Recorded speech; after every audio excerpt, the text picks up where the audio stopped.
Elle est arrivée en larmes, son fils dans les bras. J'ai même vendu mes affaires pour l'aider. Mais peu à peu, elle a tout envahi. Et un jour, j'ai réalisé que même ma chambre ne m'appartenait plus. Jamais je n'aurais cru que ma propre fille serait capable de me faire ça.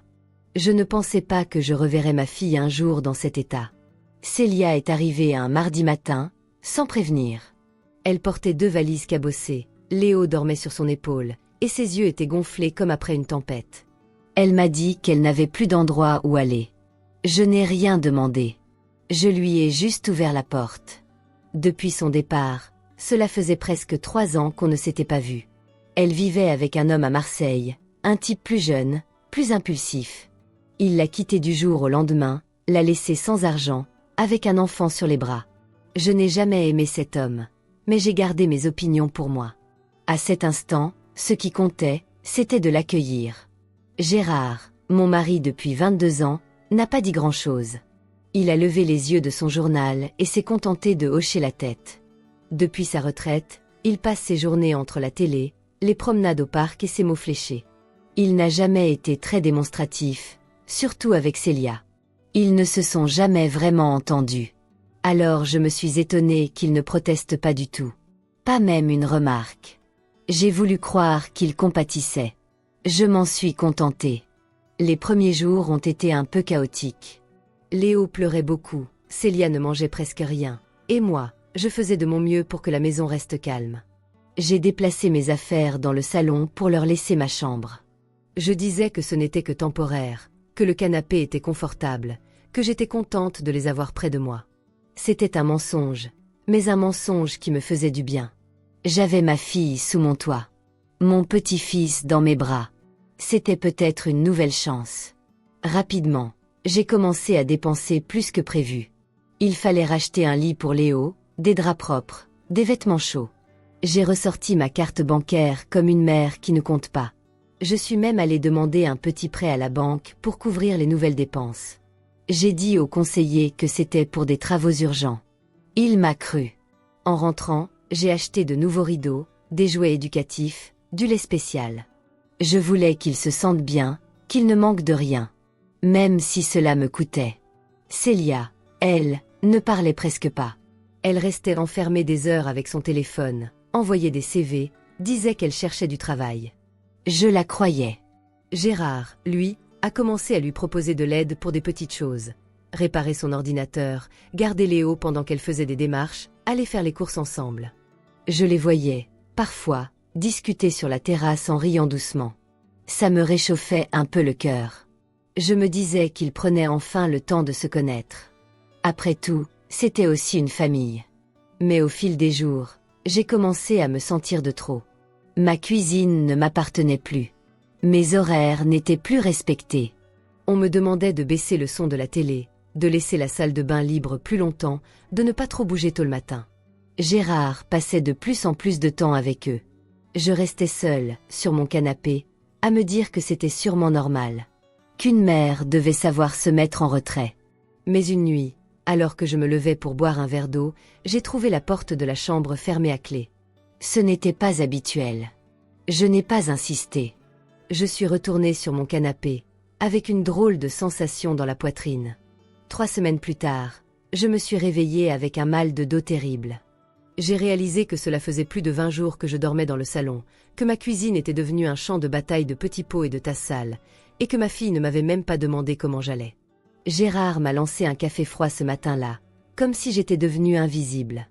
Ce jour-là, j'ai compris quelque chose que je refusais de voir. Ma maison n'était plus la mienne. Les jours ont continué à passer, et ce qui me paraissait temporaire a fini par s'installer comme une nouvelle réalité. Célia ne parlait plus de chercher un logement.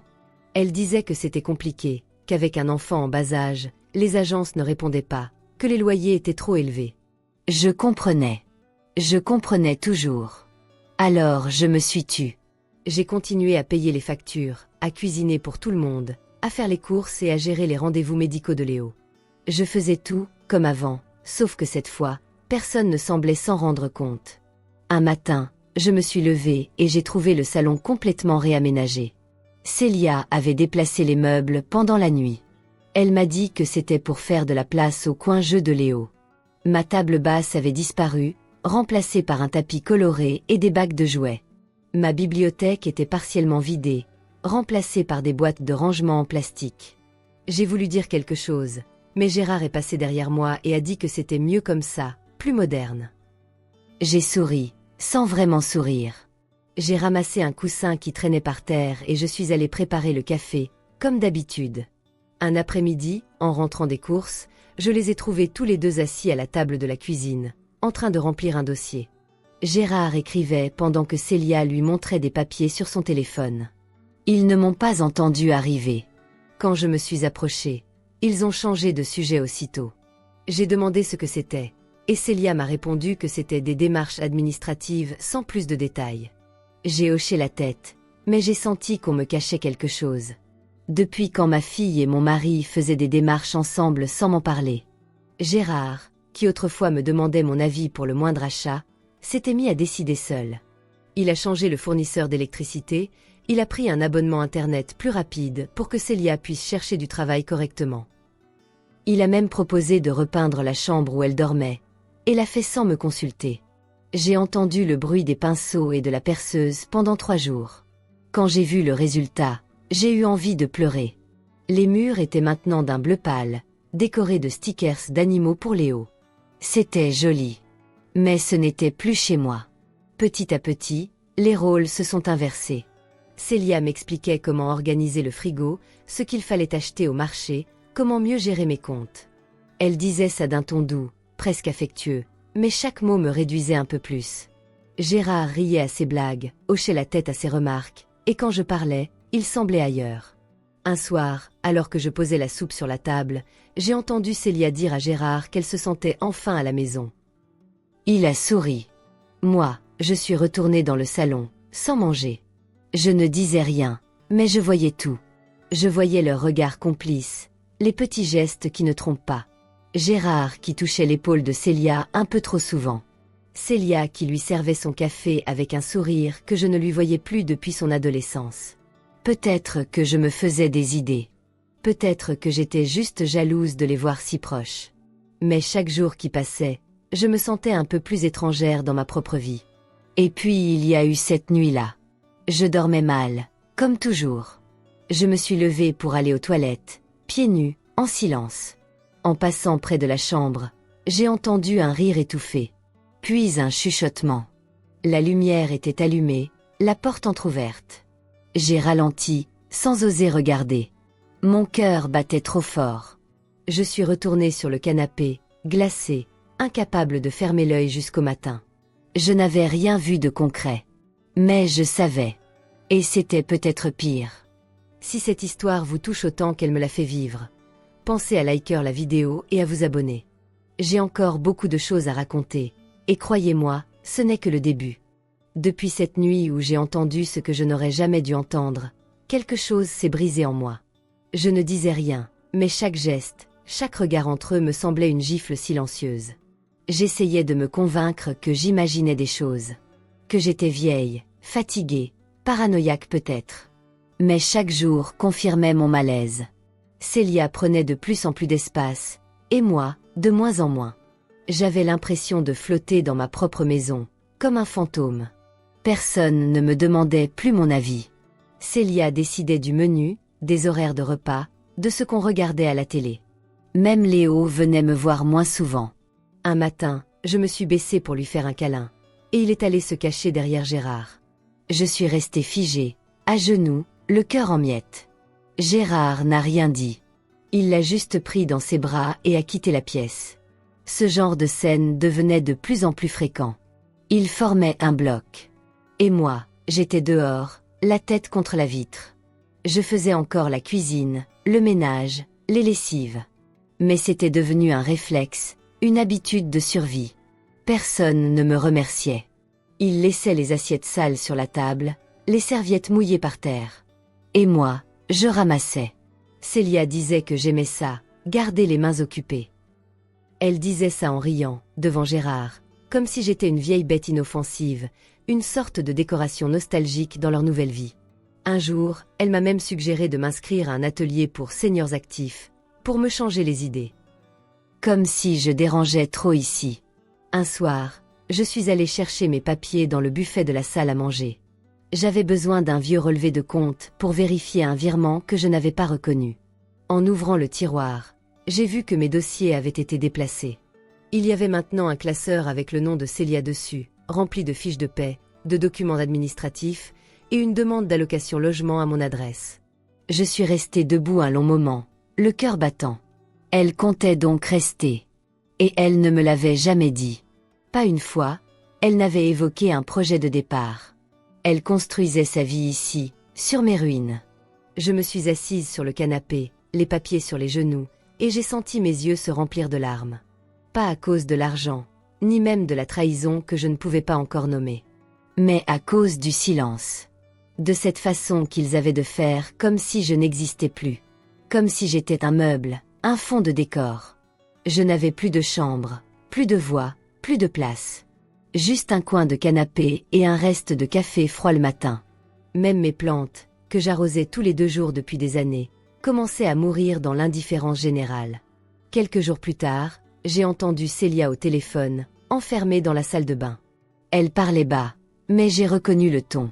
Celui qu'elle avait quand elle était adolescente et qu'elle mentait pour sortir le soir. J'ai collé doucement mon oreille contre la porte. Elle disait que Gérard était plus compréhensif que prévu et que tout se mettait en place plus vite que prévu. Je me suis éloignée avant qu'elle ne sorte. Je ne voulais pas entendre la suite. Ce soir-là, j'ai dormi tout habillée, le cœur trop lourd pour rêver. Puis il y a eu cet après-midi où j'ai trouvé mon vieux fauteuil préféré dans le garage, recouvert d'une bâche. À sa place, dans le salon, il y avait un fauteuil gris moderne que je ne connaissais pas. Quand j'ai demandé ce qui s'était passé, Célia m'a dit qu'elle l'avait vendu sur un site parce qu'il était vieux et qu'il prenait trop de place. Elle avait vendu mon fauteuil sans me le dire. Et Gérard avait laissé faire. C'était ce jour-là, précisément, que j'ai compris que je n'étais plus simplement ignorée. J'étais effacée. Je commençais à vivre dans le silence, mais ce silence faisait plus de bruit qu'une dispute. Il remplissait chaque pièce, s'installait à ma table, dormait sur mon canapé. Je ne posais plus de questions, car chaque fois que je le faisais, Célia levait les yeux au ciel, Gérard soupirait ou quittait la pièce. On me faisait sentir que mes mots dérangeaient, que mes phrases étaient inutiles. J'étais là, mais on ne me voyait plus. J'étais vivante, mais plus personne ne me parlait vraiment. Un matin, alors que je ramassais le courrier, j'ai trouvé une lettre de la banque. C'était une confirmation de retrait pour un montant que je ne reconnaissais pas. Quand j'ai regardé de plus près, j'ai vu qu'il s'agissait de mon compte joint avec Gérard. J'ai attendu qu'il rentre, et quand je lui ai demandé de quoi il s'agissait, il a haussé les épaules et m'a dit que c'était pour des choses de la maison. Il n'a pas précisé lesquelles. Je n'ai pas osé insister. Mais j'ai senti le froid entrer dans mon estomac, comme une lame qu'on oublie d'enlever. À partir de ce jour-là, j'ai commencé à surveiller chaque détail. J'ai fouillé mes papiers, vérifié les factures. Certaines n'étaient plus à mon nom. Certaines signatures n'étaient pas les miennes. Gérard avait changé d'opérateur téléphonique, pris un nouvel abonnement, déplacé de l'argent, sans m'en parler. Je n'étais plus incluse. Je n'étais plus la maîtresse de cette maison. J'étais un poids, une présence gênante qu'on contournait. Un après-midi, je suis rentrée plus tôt de la pharmacie. Je les ai entendus rire dans la cuisine. Une complicité que je ne leur avais jamais connue. Ils ne m'avaient pas entendu arriver. J'ai reculé doucement, je suis restée dans l'entrée, paralysée. Ils parlaient de peinture, de meubles, de refaire la chambre d'amis. Je n'avais pas été consultée. Et ce n'était pas la chambre d'amis qu'ils désignaient. C'était la mienne. Celle où je dormais avant de céder ma place. Le lendemain, j'ai voulu parler à Célia. Lui dire que je me sentais mal, que je voulais retrouver mon espace, que j'avais besoin de dormir dans un vrai lit. Elle a soupiré et m'a dit que Léo ne dormait que là, que c'était trop compliqué de tout déplacer. Que j'exagérais, que je faisais une crise pour rien. J'ai voulu lui répondre, mais Gérard est entré dans la pièce à ce moment-là. Elle a tout de suite changé de ton, lui a souri, lui a demandé s'il voulait un café. Il a dit oui. Et moi, j'ai disparu. Je suis montée à l'étage. J'ai ouvert la porte de la chambre vide de mon fils, mort il y a bien des années. J'y ai mis un fauteuil et je suis restée là, des heures, à regarder les murs. J'avais gardé ses affaires, ses photos, sa casquette préférée. Tout était encore là. Tout ce que j'avais construit, protégé, tout ce que j'avais aimé m'échappait. Même Gérard. Surtout Gérard. Je l'avais aimé pour sa solidité, sa discrétion, son respect. Mais maintenant, il riait avec ma fille, décidait à ma place, et ne me regardait plus. Quelques jours plus tard, j'ai reçu un message de mon amie Mireille. Elle me proposait un déjeuner. Je n'ai pas répondu. J'avais trop honte. Honte de ce que ma vie était devenue. Honte de m'être fait voler ce que j'avais mis une vie entière à construire. Et surtout, honte d'avoir compris trop tard. Car ce n'était plus seulement du mépris. C'était une prise de contrôle. Et moi, j'avais laissé faire. Un silence à la fois. Ce soir-là, j'avais préparé un gratin dauphinois. C'était l'un des rares plats que Célia aimait encore quand elle était adolescente. Je m'étais appliquée, j'avais mis la table avec soin, allumé une bougie pour rendre la soirée plus chaleureuse. Je pensais, naïvement, qu'un bon repas pourrait recréer un peu de lien, remettre chacun à sa place autour de la même nappe. Gérard est arrivé le premier. Il a dit que ça sentait bon. Célia est descendue ensuite, maquillée, bien coiffée, comme si elle avait un rendez-vous galant. Elle portait une robe que je ne lui connaissais pas. Et quand elle s'est assise à côté de Gérard, elle l'a effleuré du bras. Il a souri, gêné mais heureux. Pendant le repas, ils ont parlé de décoration intérieure, de séries qu'ils regardaient ensemble, de souvenirs communs auxquels je n'avais jamais participé. Je tentais d'intervenir, de poser des questions à Léo, mais il était concentré sur sa tablette. Célia m'a repris quand j'ai voulu lui servir plus de jus, m'a dit qu'il était temps que je le laisse gérer ses portions seul. Gérard n'a pas réagi. À un moment, elle a raconté une anecdote sur un client odieux au téléphone, et Gérard a ri si fort qu'il a failli s'étouffer. Moi, je n'ai pas compris la blague. Peut-être parce qu'elle n'était pas drôle. Peut-être parce que je ne faisais déjà plus partie du cercle. Quand j'ai débarrassé la table, Célia et Gérard sont restés assis, à parler. Je les ai entendus chuchoter, rire doucement. Je ne sais pas pourquoi, mais j'ai ralenti mes gestes. J'ai tendu l'oreille. Il disait qu'elle était vraiment impressionnante, qu'il n'avait jamais rencontré une femme aussi forte. Elle a ri, et j'ai senti mes mains trembler. J'ai laissé tomber une assiette. Elle s'est brisée en 1000 morceaux sur le carrelage. Ils se sont tus. J'ai ramassé les éclats en silence. Personne n'a proposé de m'aider. Cette nuit-là, je n'ai pas dormi.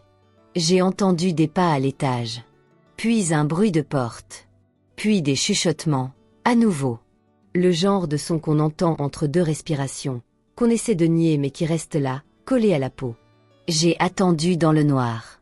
À un moment, j'ai entendu la porte de ma chambre d'autrefois se refermer. Et j'ai compris. Sans image. Sans preuve. J'ai compris. Le lendemain matin, j'ai pris une décision que je n'avais jamais prise en toute ma vie de mère. Partir. J'ai ouvert mon tiroir, pris mes papiers, mon sac, et je suis sortie. Je ne savais pas où j'allais.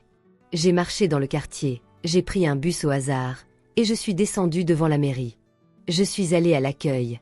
J'ai demandé à parler à une assistante sociale. J'ai attendu 1 heure. Puis 2. Une jeune femme m'a reçue. Je lui ai expliqué que je n'avais plus ma place chez moi. Elle a pris des notes, m'a posé des questions. Mais à la fin, elle m'a dit qu'il fallait prouver une situation de détresse avérée. Qu'il fallait un signalement. Des faits concrets. J'ai eu honte de ne pas pouvoir prouver ma propre douleur. Je suis rentrée au bout de 6 heures. Personne ne m'avait appelé. Personne ne s'était inquiété. Gérard lisait dans le fauteuil. Célia faisait une sieste avec Léo. Quand je suis entrée, Gérard m'a juste demandé si j'avais acheté du pain. J'ai dit non. Et je suis allée m'enfermer dans la salle de bain. Je me suis regardée dans le miroir pendant longtemps. Je ne reconnaissais plus mon visage. Il était fatigué, éteint, résigné. J'ai pensé à appeler Mireille, mon amie d'enfance. Mais je n'ai pas osé. Je ne voulais pas qu'elle me voie comme ça. Si faible. Si humiliée. Alors j'ai tout gardé pour moi. J'ai recommencé à faire à manger, à ranger, à faire comme si rien ne s'était passé. Comme si je ne savais pas. Comme si je n'avais rien vu, rien compris. Parce que je n'avais nulle part où aller. Parce qu'ils avaient tout pris. Mais ce soir-là, avant de me coucher, j'ai ouvert mon tiroir à souvenirs. Là, entre des vieilles lettres et des photos jaunies, j'ai retrouvé un dossier que j'avais presque oublié. Un document de propriété. La maison. Mon nom. Mon seul nom. Et mon cœur a recommencé à battre, un peu plus fort que la veille. Le lendemain matin, je me suis levée plus tôt que d'habitude. Je n'avais pas fermé l'œil de la nuit, l'esprit tourné vers ce vieux document retrouvé. Le papier était jauni, mais mon nom y était bien lisible. Solange Delaunay, propriétaire. C'était moi. Pas Gérard. Pas Célia. Juste moi. Pendant quelques heures, cela m'a redonné une force que je croyais perdue. Je me suis habillée, j'ai pris le dossier avec moi et je suis retournée à la mairie. Cette fois, je n'ai pas attendu. Je me suis adressée à un guichet différent, plus déterminé. J'ai expliqué que j'étais propriétaire, que j'étais mise à l'écart dans ma propre maison et que je voulais savoir quelles étaient mes options. La femme m'a écouté poliment, m'a demandé des pièces complémentaires.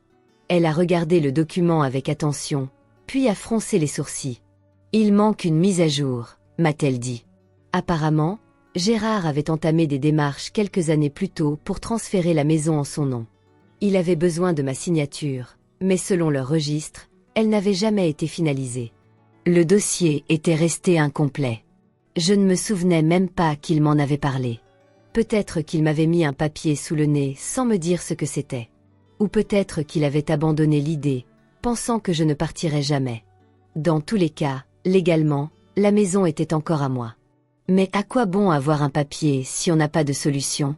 Je n'avais pas assez d'argent pour vivre seule. Même avec la retraite, je ne pouvais pas couvrir un loyer. Et puis, où irais-je? Je n'avais plus de famille. Juste Mireille, que je n'osais toujours pas appeler. Je suis donc rentrée, le dossier en main, et j'ai tout remis en place. Il ne fallait pas qu'il sache. Pas encore. Les jours suivants, j'ai commencé à tout observer avec plus d'attention. Je notais chaque retrait, chaque décision prise sans moi. Gérard avait changé le contrat d'assurance habitation. Célia avait fait des démarches pour inscrire Léo dans une école à proximité, comme si elle ne comptait plus repartir. Pire encore, j'ai découvert un matin une notification sur mon téléphone. Une alerte du compte bancaire commun. Un virement important avait été fait vers un compte que je ne connaissais pas. En consultant l'intitulé, j'ai vu le nom de Célia. Le soir même, j'ai voulu confronter Gérard. Il lisait, comme toujours, sur le canapé. J'ai posé mon téléphone devant lui, avec la notification affichée. Il n'a même pas feint la surprise. Il a juste dit que c'était normal, qu'il avait aidé un peu Célia pour qu'elle puisse se remettre à flot.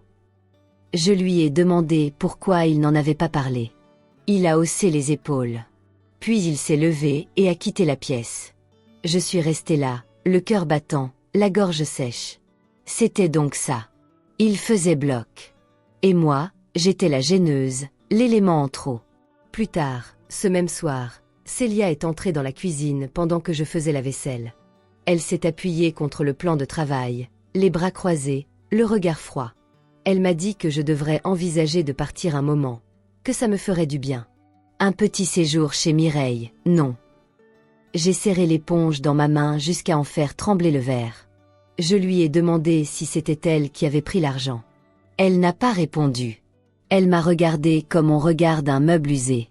Et elle est sortie. Cette nuit-là, j'ai rêvé que je m'enfuyais, un sac sur le dos, seule, dans une gare vide. Quand je me suis réveillée, j'ai mis mes chaussures, j'ai pris le dossier de propriété et je suis allée droit chez une avocate.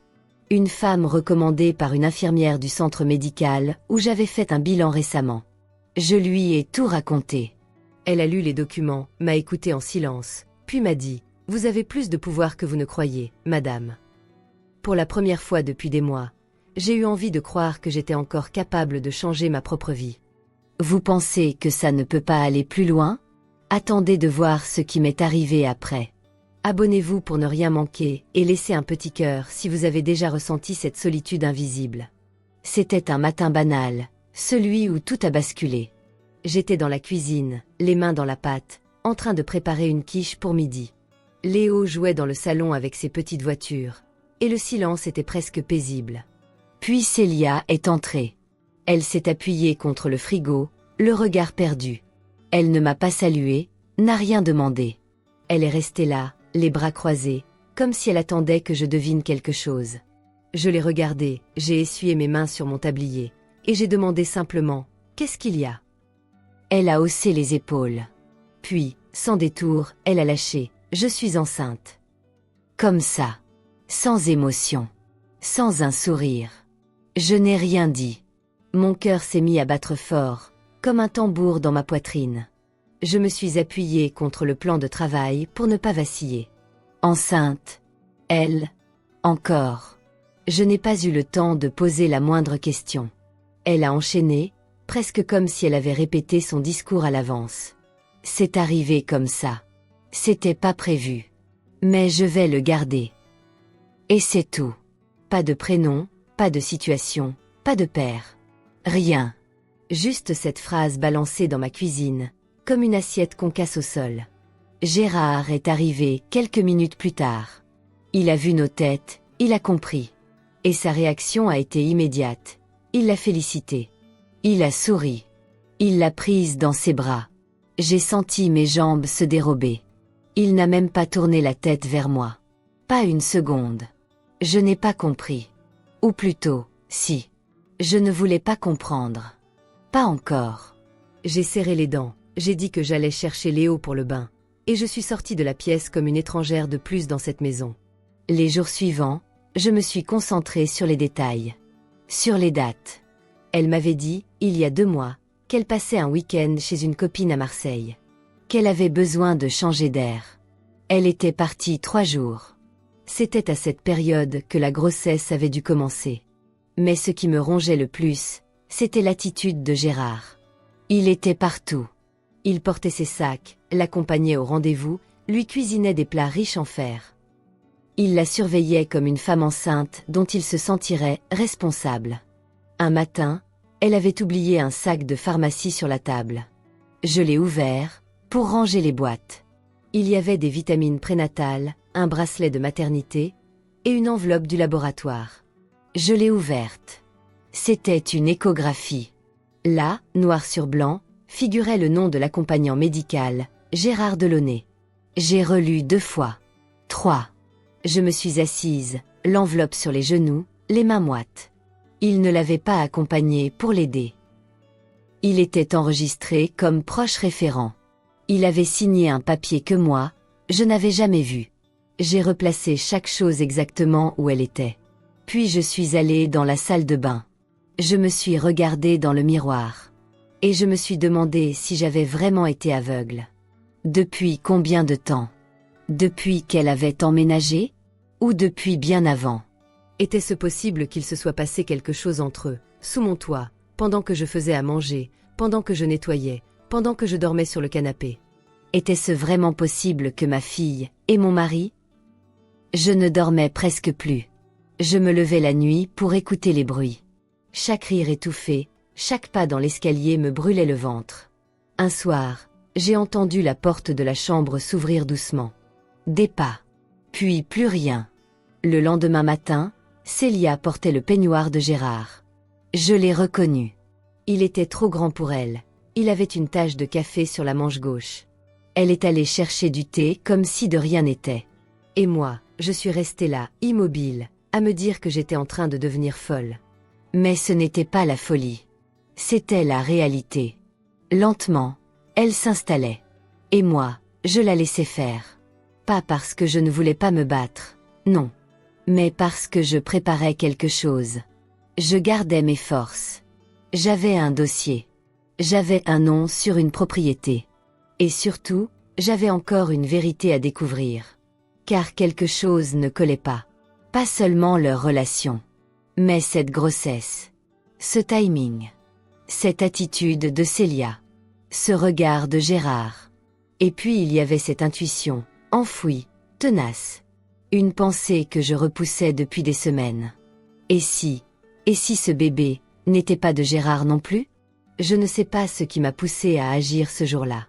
Peut-être que c'était le regard de Célia, trop tranquille, trop sûre d'elle.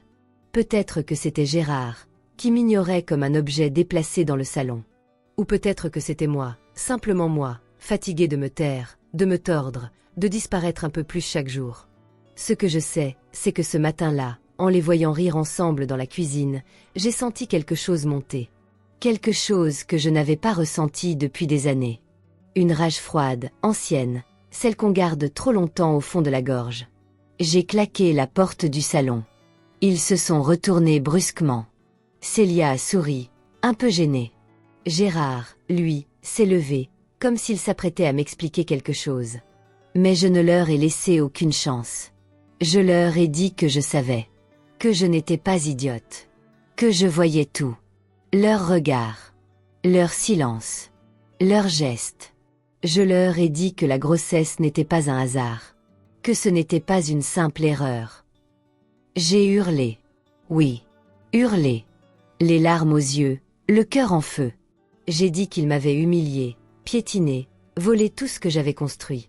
Et qu'ils n'auraient pas le dernier mot. Célia a essayé de me couper. Elle m'a dit que je dramatisais. Que ce n'était pas ce que je croyais. Que je n'avais jamais su aimer comme une vraie mère. Ces mots m'ont frappé comme une claque. Gérard, lui, s'est levé sans rien dire.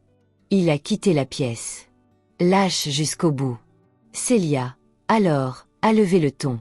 Elle m'a crié que si elle avait trouvé un peu d'attention ici, ce n'était sûrement pas grâce à moi. Que Gérard l'écoutait, lui. Qu'il la respectait, elle. Et que s'ils avaient fini par se rapprocher, ce n'était que le fruit de mon absence. J'ai reculé, les mains tremblantes. J'ai voulu répondre, mais ma gorge s'est bloquée. J'ai senti mon cœur s'emballer. Tout est devenu flou. Je suis sortie sans un mot, j'ai attrapé mon sac, et je suis descendue dans la rue. J'ai marché sans savoir où aller. Les trottoirs tournaient, les visages flottaient. J'avais mal au ventre, à la tête, aux jambes. Je suis entrée dans la première pharmacie venue. J'ai demandé à m'asseoir. Puis j'ai perdu connaissance. Je me suis réveillée dans un lit d'hôpital. Une infirmière m'a expliqué que j'avais fait une chute de tension. Mon corps avait lâché. Trop de fatigue, trop de stress, pas assez de sommeil. Elle m'a demandé si je vivais seule. J'ai répondu que non. Mais je n'ai pas expliqué. À quoi bon? Le médecin m'a gardée pour la nuit. Il m'a dit que mon dos avait des lésions anciennes. Que je devais éviter les canapés. Que je risquais de graves douleurs si je ne dormais pas correctement.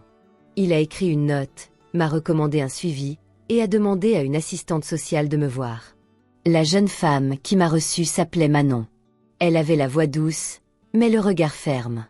Elle a écouté toute mon histoire. En silence. Elle n'a pas jugé. Elle m'a posé des questions, a pris des notes. Puis elle m'a dit quelque chose que je n'oublierai jamais.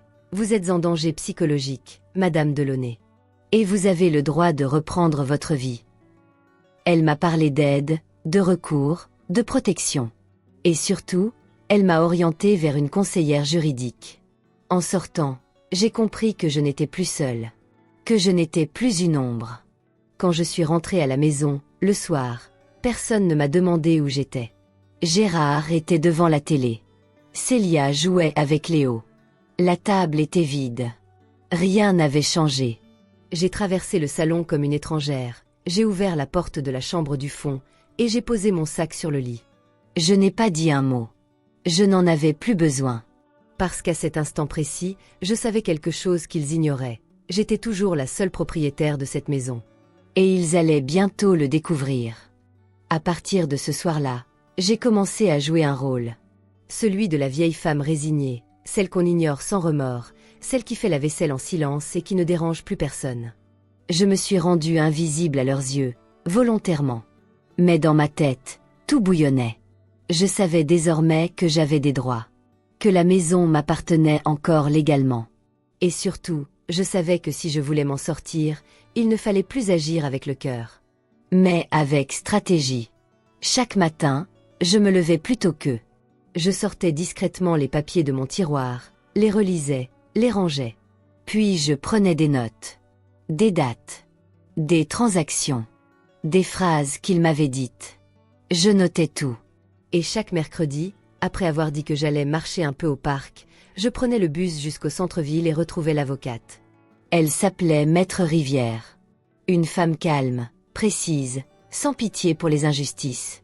Elle m'écoutait, relisait mes documents, me posait des questions, puis hochait la tête avec un petit sourire presque complice. « On va faire ça proprement », disait-elle. Je n'ai parlé à personne de ce que je préparais. Ni à Mireille, ni même à Manon, l'assistante sociale. Je voulais garder ça pour moi, comme un secret précieux. Pendant ce temps, à la maison, tout continuait comme si de rien n'était. Célia grossissait. Gérard l'accompagnait aux échographies. Il faisait des projets de chambre de bébé, parlait de repeindre le couloir, de changer le mobilier.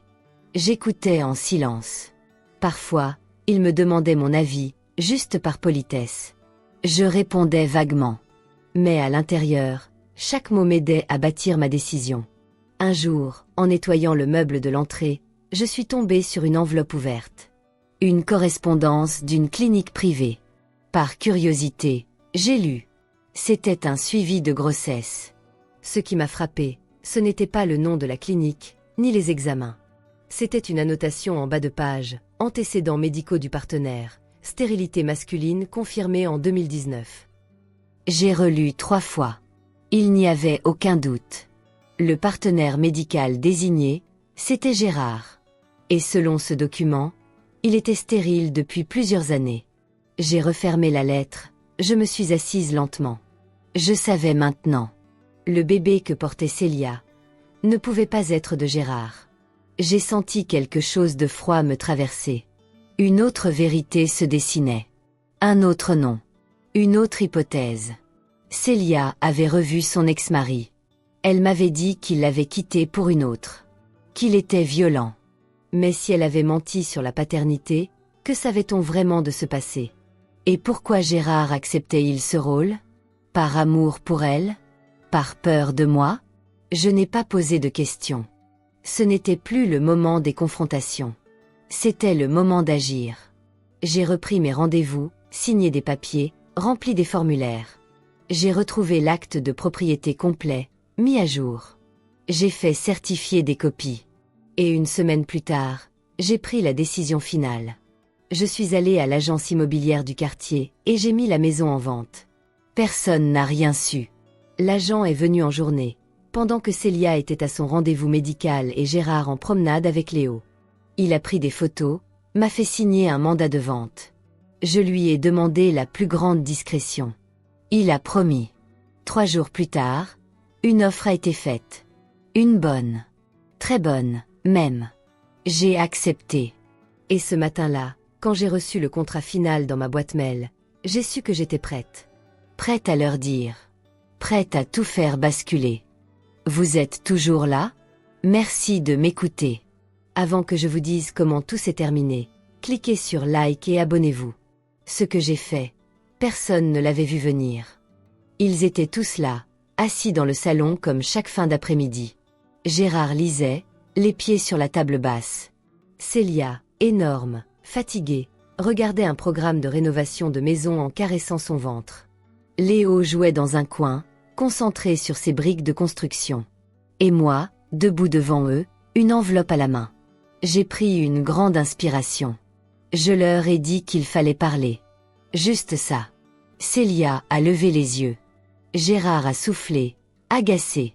Mais ils ont écouté. Je leur ai tendu l'enveloppe. À l'intérieur, il y avait la confirmation de vente. Mon nom. Le montant. Le délai de départ. 30 jours. Un silence pesant est tombé. Célia a d'abord cru à une blague. Gérard a blêmi. Il a saisi le papier, l'a relu 3 fois. Mais, tu ne peux pas faire ça. J'ai répondu calmement. Je suis propriétaire. J'ai tous les droits. Il s'est levé brusquement, a crié quelque chose que je n'ai même pas retenu. Célia s'est mise à pleurer. Elle m'a supplié. Elle a dit qu'elle était enceinte, qu'elle n'avait nulle part où aller, qu'elle allait accoucher dans 2 mois. J'ai répondu, c'est exactement ce que tu m'as fait. Tu es arrivée ici enceinte, sans rien. Et tu m'as tout pris. C'est terminé maintenant. Elle m'a demandé pourquoi. Pourquoi maintenant? Pourquoi comme ça? Alors je lui ai dit que je savais que l'enfant n'était pas de Gérard. Que je savais qu'elle voyait encore son ex-mari. Qu'elle avait menti à tout le monde. Que Gérard, lui, l'avait laissé faire, sûrement par lâcheté. Ou peut-être parce qu'il était amoureux. Je leur ai dit que j'avais tout vu, tout encaissé, mais que je n'étais pas morte. Et que je n'avais pas l'intention de finir ma vie sur un canapé, dans l'ombre des autres. Ils ont tout essayé. Les larmes, les menaces, les promesses. Gérard a même dit qu'il pouvait régler les choses à l'amiable. J'ai ri. Pour la première fois depuis des mois, j'ai ri. Et j'ai dit que c'était déjà réglé. Le compromis était signé. L'acheteur attendait. La date de déménagement était fixée. Je leur ai donné jusqu'à la fin du mois. Pas un jour de plus. Ce soir-là, j'ai dormi dans mon vieux lit. La chambre était poussiéreuse, mais elle sentait encore un peu la lavande de l'armoire. J'ai fermé les volets, j'ai regardé le plafond, et j'ai respiré profondément. J'avais gagné. Pas contre eux. Mais pour moi. Le jour du départ, ils n'ont presque pas parlé. Gérard a évité mon regard. Célia a pleuré en silence. Je l'ai regardé mettre ses affaires dans des sacs plastiques, comme je l'avais vu arriver il y a des mois. Sauf qu'aujourd'hui, ce n'était plus moi qui ouvrais la porte.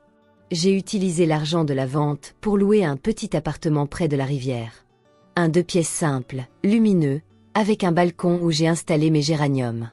Je me suis inscrite à un atelier d'écriture pour retraités.